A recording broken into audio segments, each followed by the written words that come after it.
welcome to another edition of Yo with D. Shelton. I am the host of this show, podcast, whatever you want to call it, Del Rico Shelton. As always, we are provided and sponsored by Rose Sweets LLC. That's Rose Sweets LLC, the best cupcakes and cake pops in the DMV area. You can look them online at Instagram or Facebook at Row_Sweets_LLC, and Row is spelled R-O. You can also contact them at rosesweetsllc@gmail.com. Springtime's coming.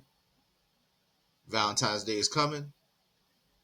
Hit them up so they can go ahead and give you those good cupcakes and cake pops. You know you want to give your sweets to your sweet. And as you see by the graphics, thank you once again for Riverside.fm for allowing me to go ahead and give these people, my people, your people, this face and this voice to express myself, views, and all the other good stuff. And please like, share, and subscribe to Hey Yo with D. Sheldon. Please like, share, subscribe.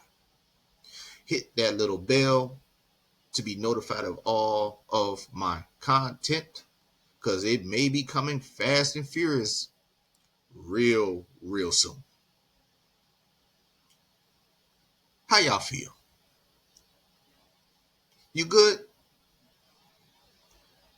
I know, for all my sports people, I'm back on this one.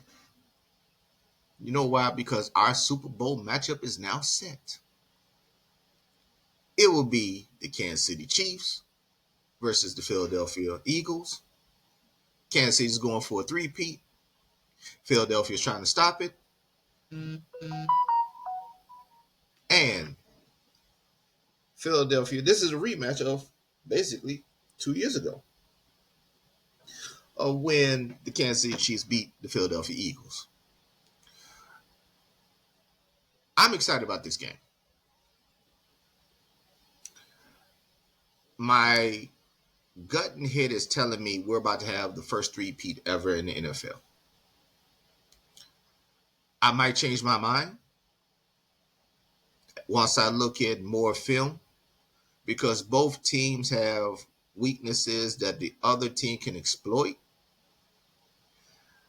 I can honestly say this game will be, the victor of it will be definitely the team that makes the least mistakes, without a shadow of a doubt. But when you got 1-5, number 15, Patrick Mahomes, the hands down the best quarterback of this generation, that's why I'm leaning towards Kansas City. For now, Lord knows I cannot stand the Philadelphia Eagles as a Dallas Cowboy fan. So I know Eagle fans that are listening to this, you're hating. No, I'm being impartial. I might change my mind and say you win once I go through film, study, go through the notes, and go from there. All right. But let's actually recap what happened during these games. As I'm recording this, it's Monday, the day after the NFC and AFC championship games. Mainly because I wanted to not be emotional and get caught up in the hoopla of everything. I wanted to be even keel for what I want to say on this particular episode. So let me start with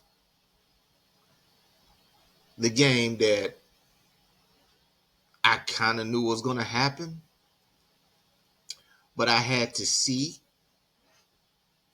Shout out to also Unique Hoops, based in Winchester, Unique Hoops Basketball Academy. My man Chris, who I'm trolling right now for what I'm about to do, and a couple other Washington Commanders fans. Put your left hand up. Still don't know what the fuck that means.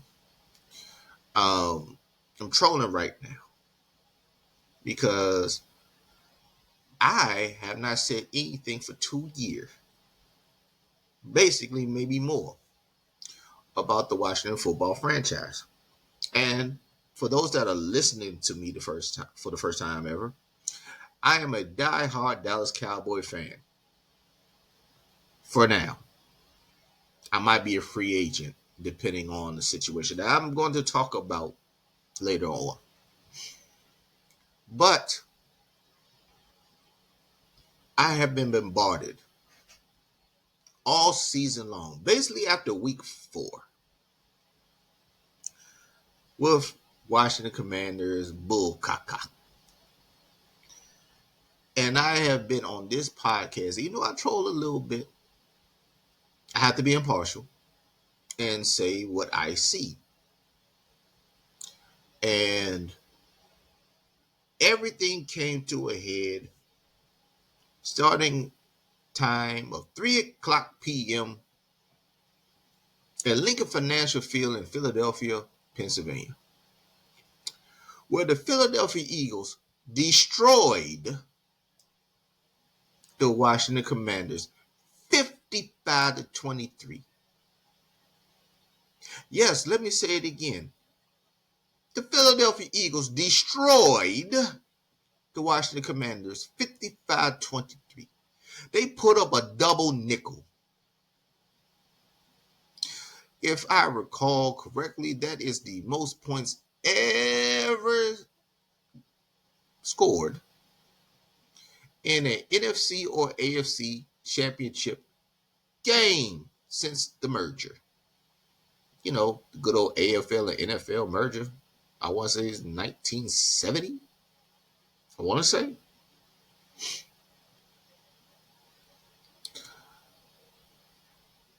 When you look at the eye test, except for one position, 22 positions in the NFL, offense, defense. Only one looked like it was the better position. That will probably be quarterback. Barely. Everything else showed that Philadelphia Eagles were better. I warned you, Commander fans, when you beat Philadelphia in Philadelphia, because Jalen Hurts got a concussion, I warned you about said problem. Because I said the only reason why you won this game was because Jalen Hurts got hurt. They still ran for over 200 yards. But when you have the backup come in, Kenny Pickett, former first round pick of the Pittsburgh Steelers, who got shunned away, you tend to have what I consider false hope. Now, you have to play the games. This is why I love sports so much. Because no matter what pundits say, gamblers say, even fans, you got to go on the field, court, diamond, whatever, ice rink, and play the game. The first drive Washington had, it was basically masterful. Held about 9 minutes on the clock. No. I'll say about 8 minutes. Got 3 points out of it. Went for it on fourth down a couple of times. It took Philadelphia one play to score. A simple toss play to Saquon Barkley. And if I recall, 60 yards later, he's hitting his head on the goalpost. At that point, I said, game. I warned you, Commander fans, that your run defense stunk. Remember, my Dallas Cowboys ran for over 150 yards the last game of the season on you. And Dallas arguably has the worst run offense in the National Football League. I even gave a blueprint. I actually sent it to the coaches feed, the group chat that we have with the person I'm trolling right now, my boy Chris, of how you could win the game. Being non-partial. He said, worry about Cowboys and what's Dak doing. Okay, here's the blueprint I gave y'all. I believe I said in the last podcast when I briefly talked about sports. I said you had to control the time of possession to keep Philadelphia's offense off the field. I think I said that perfectly clear, right? As I look at these stats real quick, let me make sure I'm correct with one thing. Let's see. You lost that. If you want to get technical, it's even. You had 29 minutes and 29 seconds of possession, while Philly had 30 minutes and 31. But that was even, right? I said you had to get at least 2 turnovers to steal possessions. You got none. Philly got 4, by the way. I said that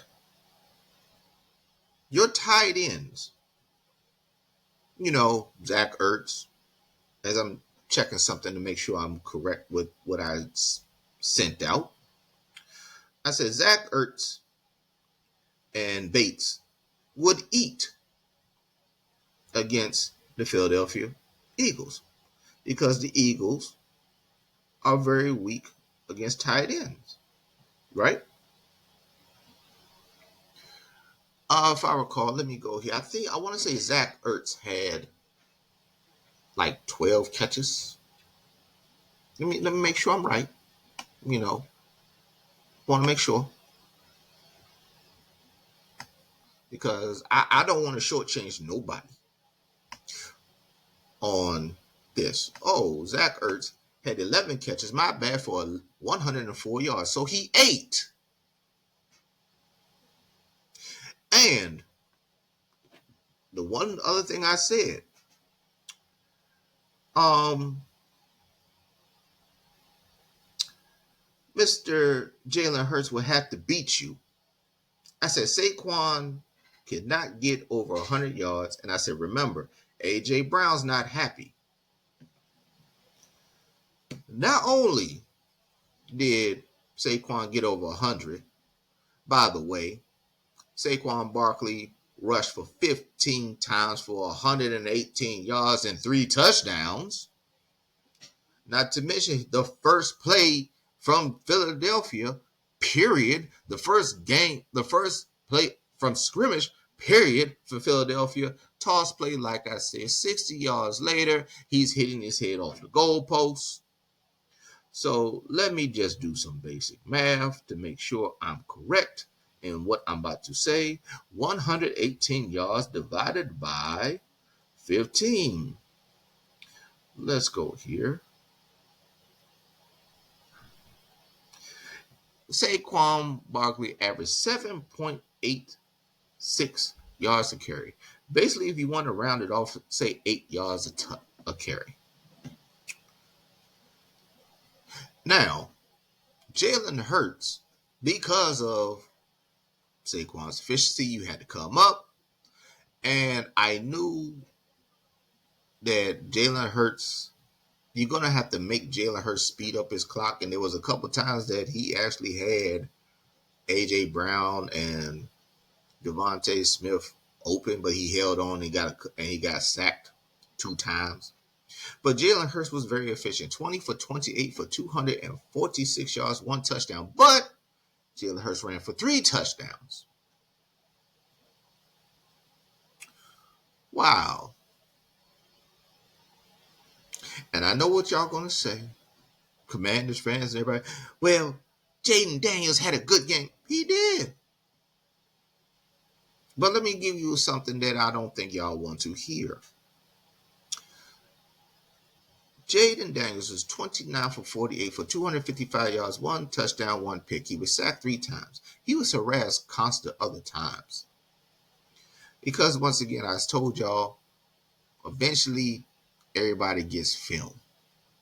I warned you, the blueprinters kind of harassed Jaden Daniels is using the Dallas Cowboy blueprint. Yes, my Cowboys basically was a very average this year, 7-10. But except for a quarter and a half, Jaden Daniels was not the quarterback that you all know and love. Why? Because Dallas kept him in the pocket. There's a couple times that, of course, he's going to get out. But Jaden is so cool, calm, and collected that if you give him a crease, he's going to skirt out. Philly didn't do that. Philly blitz corners. They did a super wide 9 a couple of times to make sure, because of, you know, Jalen Carter, the defensive tackles, they were pushing Tyler Biadasz and the other left and right guard up in Jaden Daniels' face. But here's the blueprint. How many times did Jaden throw the ball? 48 times for only 255 yards. Where was Scary Terry? Except for the one play where he got the slant. Darius Slade, who, like I said, always somehow gets beat, took a bad angle, and, Terry's on the run. I forgot the number 33 for Philly. There was safety. He took another bad angle, and Terry scored. Terry had 3 catches for 51 yards and a touchdown.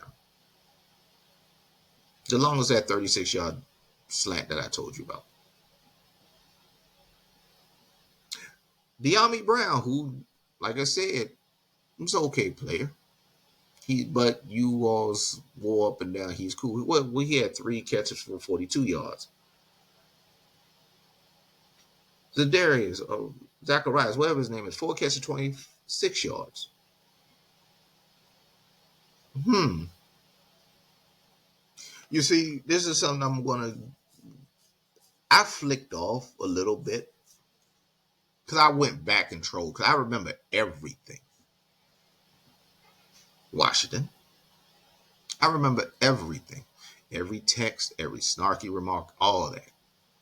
I told you can't handle prosperity, but that's a different ball game. So I'm going to kind of gloat on this.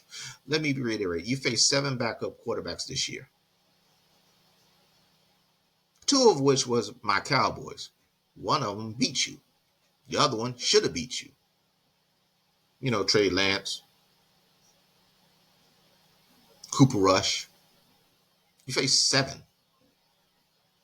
You are in more one-possession games than you're supposed to be.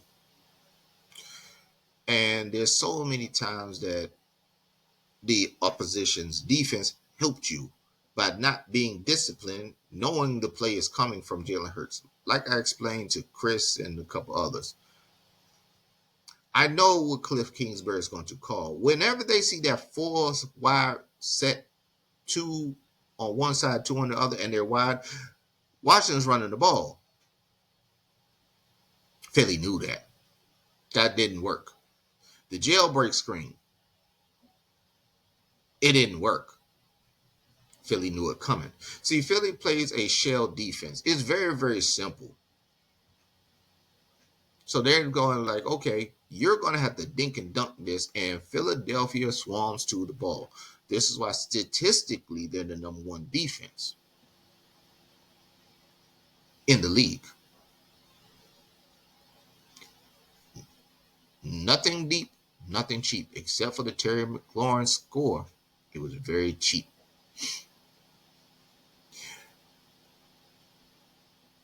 What was the running game? The running game's always been Jaden Daniels this year. Brian Robinson III, let's see. He had 11 carries for 36 yards. You know who led y'all in rushing again? Jaden Daniels. 6 carries, 48 yards. I'm giving you a warning. Oh, Austin Eckler, y'all free agent. He had 8 for 15. So altogether, 99 yards rushing. Half of it basically was Jaden Daniels. That's not a recipe for success, to be perfectly honest. You're not the Ravens.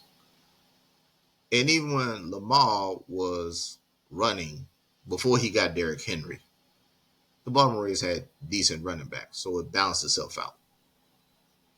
Philly, on the other hand, rushed for 229 yards. Will Shipley, who is the backup to the backup and kick returner, 4 carries for 77 yards and a touchdown. His first touch, he ran for 57 yards.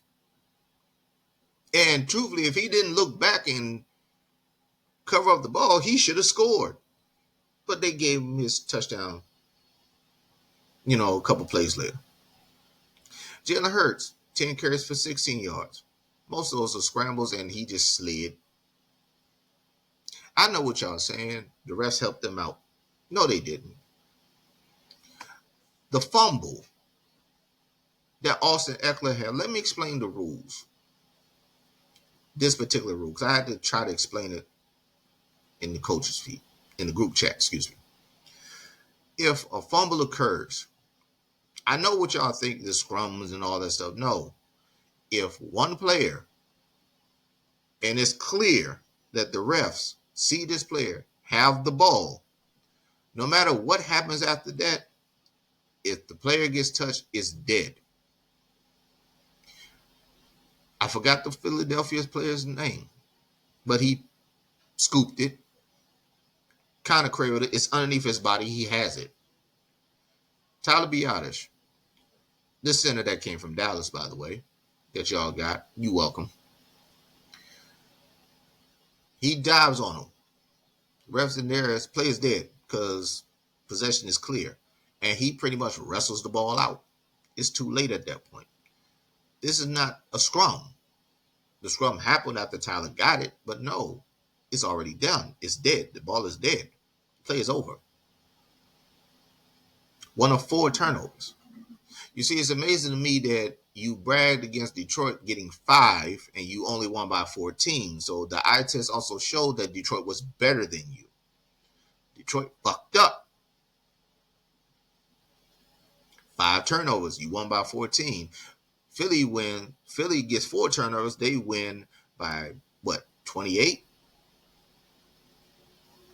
I'm sorry. Let me do some math real quick. Just to make sure.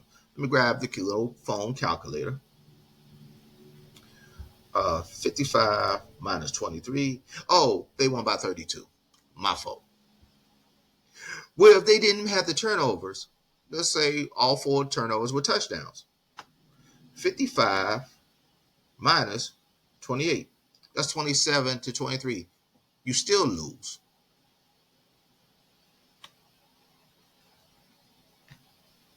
See, when you turn the ball over, you pay double in the playoffs. The eye test showed you that Philadelphia was better. Just like I can admit, the eye test showed me Philadelphia was way better than my Dallas Cowboys. The eye test showed me that you're not that more talented than Dallas, if that much talented at all. To be perfectly honest, Dan Quinn did a hell of a coaching job, as I knew he would, as I stated in the beginning of the season. Because quiet as kept, Dan Quinn wanted to be the Dallas Cowboy head coach, from my understanding. But he didn't want to wait. And I can't blame him. So I'm just going to go over there and kick your ass, Dallas. Kudos to Dan. I said in the beginning of the season that Jaden Daniels will be better than Caleb Williams. I stand by that.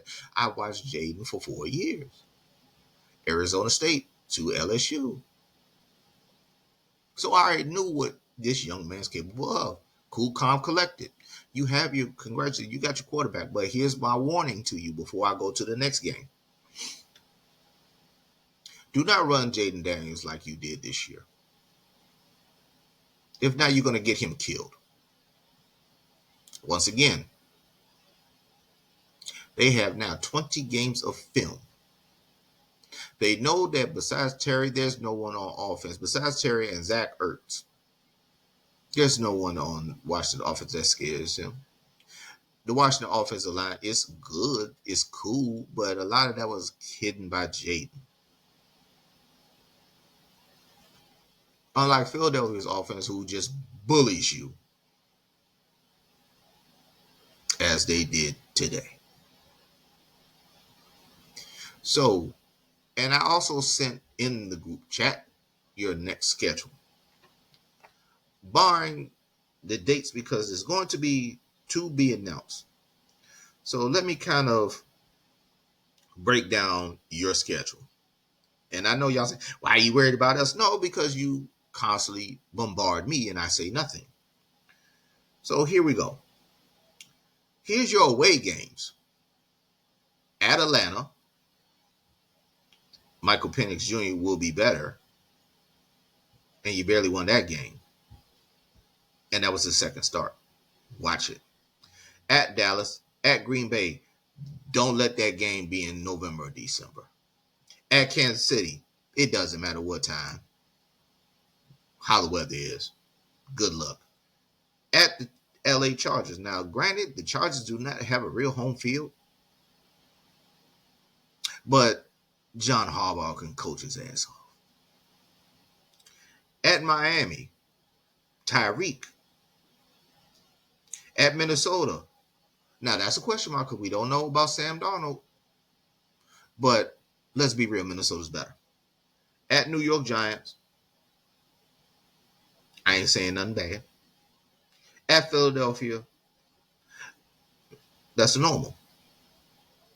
Now let's go to who's coming to you. At Giants, not saying nothing bad. At Philadelphia, we already just saw what it is. I'm sorry. Let me go here. Oh, okay, Philly. Let me go here. Yep, I'm right. Philly, Chicago, Detroit. You don't think Detroit's going to want revenge? Now, the caveat is both the coordinators are now head coaches. Aaron Glenn, Jets. Ben Johnson, Chicago. We'll see. Denver, who's up and coming and not bad. The Raiders. Pete Carroll's now the coach. We'll see. And Seattle. So you now have the second place schedule. Do you think it'll be 12-5 next year? Dallas gets the third place schedule. Now, yes, we play the AFC West too, but it's kind of flip-flop because we got Kansas City at home. We got the Chargers at home. I think we go to the Raiders. And I think Denver comes to Dallas. We'll see.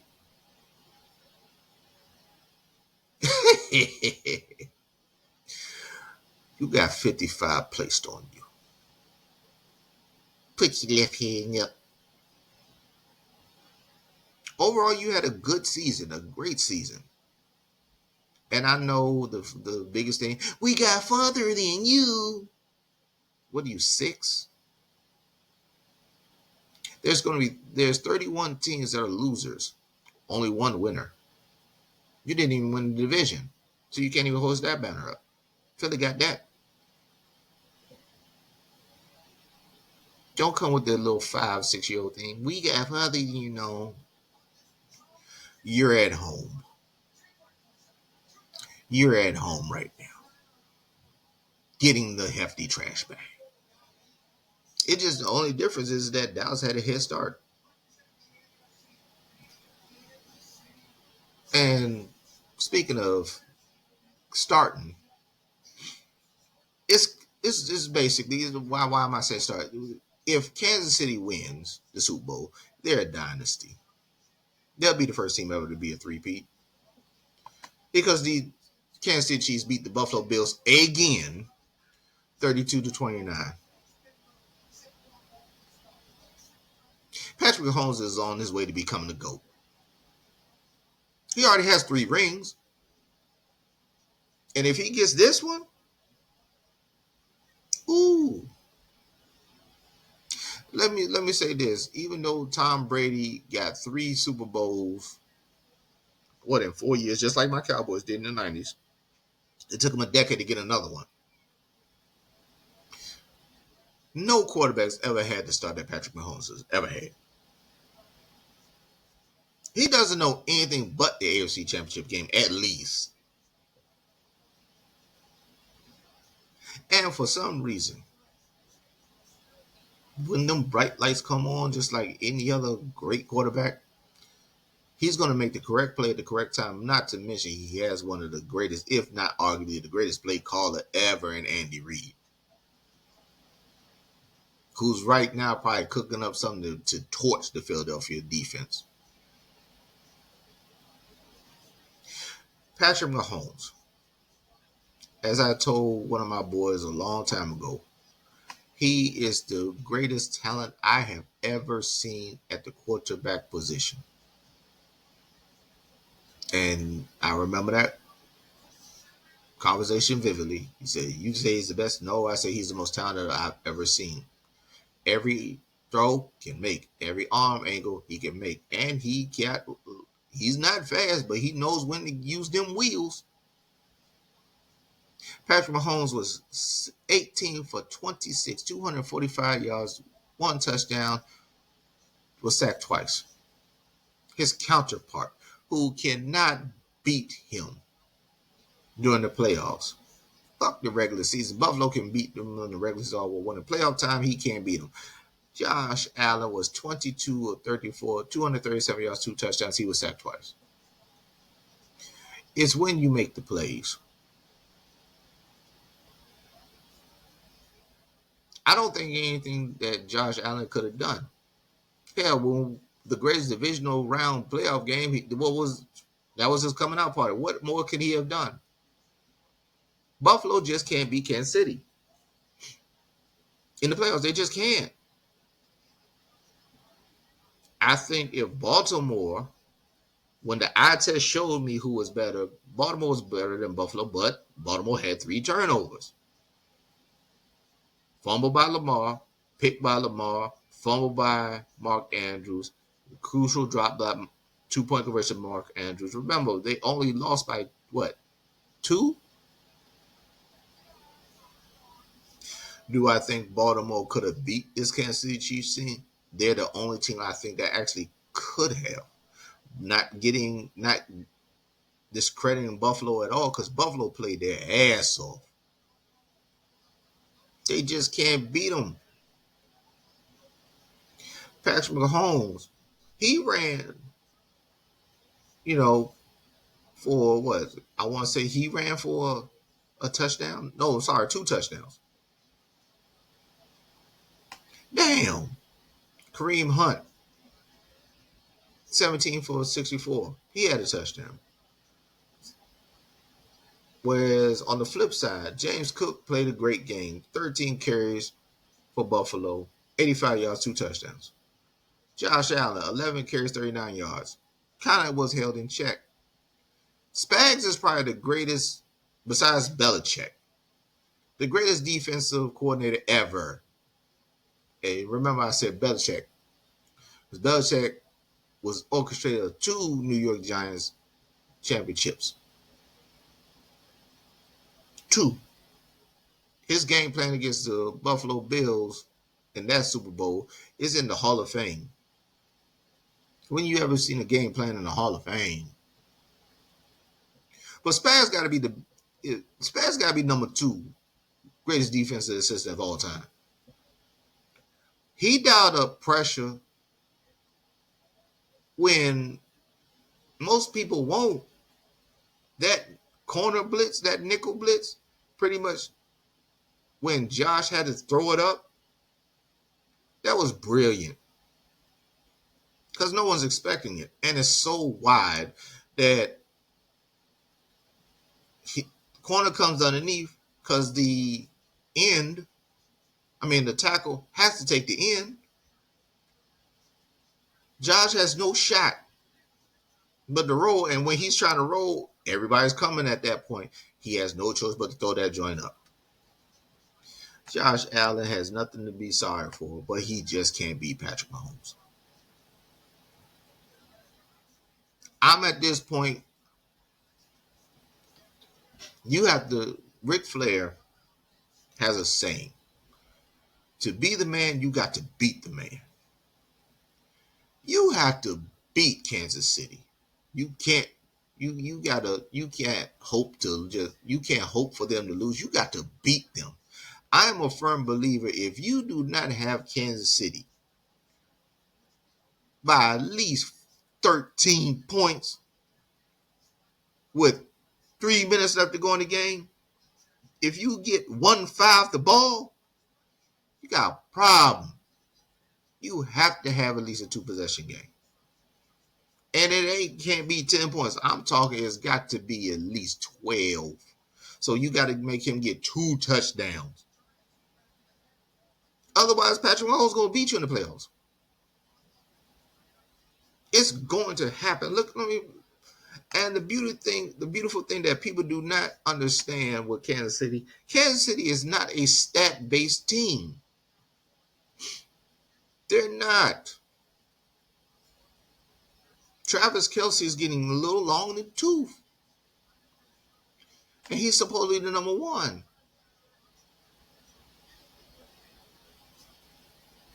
Let me kind of. This is what Philadelphia has to worry about. Xavier Worthy, 6 catches, 85 yards. Juju Smith-Schuster. Huh? He's back? Yeah. When have you seen him? Two catches, 60 yards. Hollywood Brown just came back from injury. 3 catches, 35 yards. Travis Kelce only caught 2 passes for 19. Perina, 1 catch, 17 yards. Pacheco, the running back, 2 catches, 12 yards. DeAndre Hopkins, the soon-to-be Hall of Fame, he only had 1 catch for 11 yards. Where's the number one dude?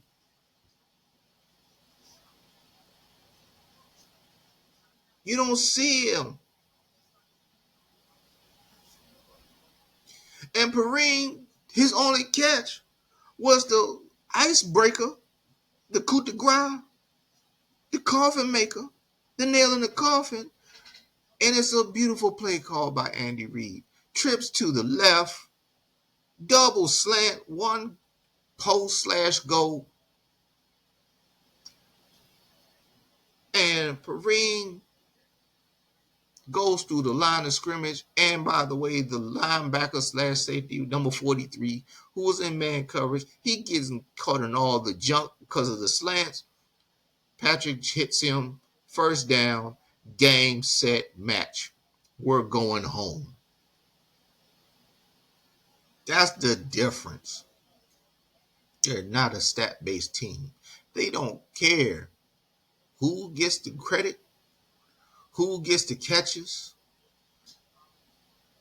This is why I'm going to give them the nod against Philly. They don't have a bona fide number one receiver.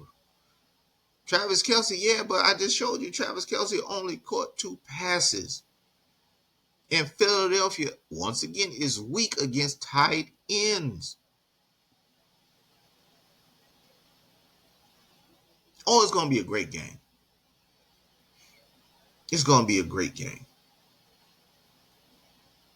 I'm thinking so far 31-24 Kansas City. That's what I'm thinking. Like I said, I might change my mind, though. I might change my mind. But before I get out of here, let me say something, because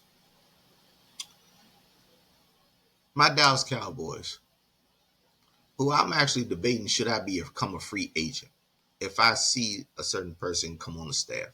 We just hired Brian Schottenheimer as head coach. He was our offense coordinator for the past 3 years. I'm sorry, 2 years. He didn't call a damn play. So there goes that myth of you have to call plays to get a head coaching job. There goes that thing of, like I said, Deion Sanders coming to Dallas, which I knew he wasn't. Why would he when he got Jerry Jones above him fucking up everything? Jerry likes people he can control. Now, for those that are listening to the podcast, like, yo, you are a diehard Dallas Cowboy fan. Why are you saying you might become a free agent? If I see Jason Witten on this coaching staff, next season might be the last season that you see me as a Dallas Cowboy fan until, Jerry goes to the upper room. Because he wants Jason Witten so bad to be a coach. Again, another person that he can control. Now, Jason is going to be in the Hall of Fame. Make no mistakes about it. The greatest tight end that Dallas ever had. And if it wasn't for Jerry interfering, I think Jason Witten would have a ring. As well as Tony Romo, quiet as kept. But Jerry can't stay out of his own way. Jerry is 82 years old, but he still thinks he can run this joint, the team. And as the rumor said, that Steve and his son, and pretty much the number two, was fighting with him. It's like, look, we cannot hire Deion Sanders. Jerry's like, yes, we can. No, we cannot. So, and Steven wanted Brian Schottenheimer. That's what the reports say. Me personally, I think it's smoke and mirrors. I will give Brian Schottenheimer a shot because he's been a career assistant. He is the son of the late, great Hall of Fame coach, Marty Schottenheimer. So I'm going to give him a shot because people tend to think head coach is just according to plays. No, head coaches coach the coaches. It'll be very interesting who's going to be his staff. I just want Al Harris to be the secondary coach, or if you please promote him to become defense coordinator. If Al Harris is still on the staff, I know my secondary, the corners at least, are going to be on point. Because we got 2 all-pro corners. Dallas has everything except out of the 4 out of the 5 pristine positions. Quarterback, check. Number 1 wide receiver, check. Cornerback, like I said, we got 2. Premier pass rusher, got that. The only thing Dallas doesn't have is a left tackle. And Jerry chose that guy who every time he comes on the field is going to be a penalty or some dumb shit. So I'm going to be real. Next season might be my last as a diehard Dallas Cowboy fan, at least until Jerry's gone. Because if I see Jason Witten on that staff, I know at that point Brian Schottenheimer has no control. He's just a coach in name only. It's been 30 years, Jerry. Dallas is the number 1 sports franchise in the world, net worth-wise. And Dallas has not been to the NFC Championship game since 1995. Yes, now the Commanders have surpassed you. Everybody in the NFC has touched the NFC Championship game except Dallas. Again, 1995. Now I'm a firm believer. I don't care about getting there. Did you win the whole damn thing? That's me. That's why I said there's 31 losers, 1 winner. Because in my mind, I'd rather not make the playoffs than get all the way to the cusp and lose. Because now I'm playing in my mind what could have been. What did I do wrong? You have a messed up season, you just have a messed up season. Ain't shit you could do. Brush that off. Wipe that off. Gone. But Jerry Jones and Dallas Cowboy Nation. I'm speaking to Dallas Cowboy Nation on this one. If we don't stop giving this man our money, he's never going to change. He won't. It's not going to happen. I'm sorry. And I love my Dallas Cowboys. I do. But maybe it's a subconscious protest. I'll always love Dallas, but I just want the cowboy gear unless it's fly. No. I really don't buy jerseys anyway. So hats, jackets, stuff like that. I'm a jacket freak. But still, Jerry has to change. If he doesn't change, Dallas is going to be in this rut. It's amazing when ownership changed for Washington. I will openly admit the whole atmosphere changed. When they got an actual head coach that has power, everything changed. So it's quite thing. It's power in the words. And I'm paraphrasing Jerry Jones' quote. He said that Brian Schottenheimer is the head coach of the Dallas Cowboys. Not Brian Schottenheimer, career assistant, is a head coach. If you don't understand what I mean, is that Jerry has more prestige about a coach being the coach of the Dallas Cowboys than actually head coach. There's certain things, there's certain words, there's certain power dynamic. He is the head coach. Or he's the head coach of the Dallas Cowboys. Pretty much it's just a title to be the head coach of the Dallas Cowboys. A figurehead, not a head coach, which means you have authority to do what you want. Control of the 53, the practice squad players, who comes to camp, who doesn't. If I'm not mistaken, I want to say Will McCray is actually one that gets Dallas's players.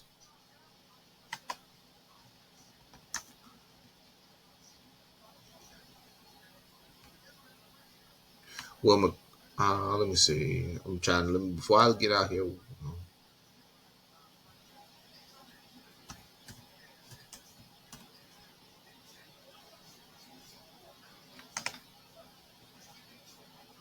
That's right. I thought so. Will McClay, black man, by the way.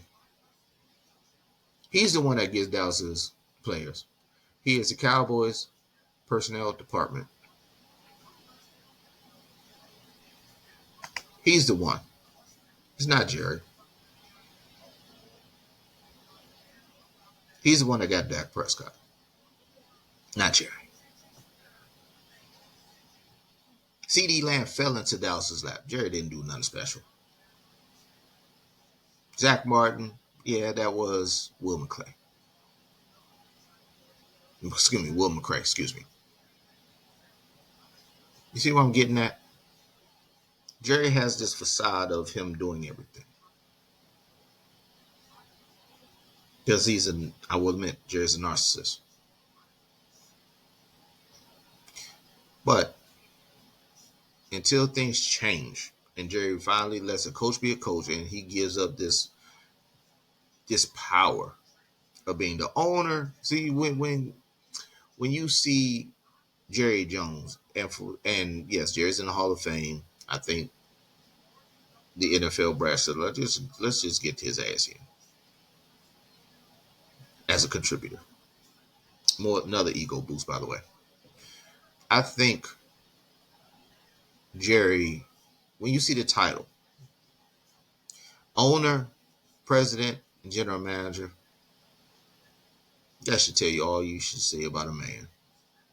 I must be in front. Not the players, not the head coach. When the Patriots were winning all those Super Bowls, you ain't hear a peep from Robert Kraft. Do you hear anything from Lamar Hunt right now, the owner of the Kansas City Chiefs? Do you? Nah. I'm sorry. Lamar Hunt is his daddy. Let me go here real quick.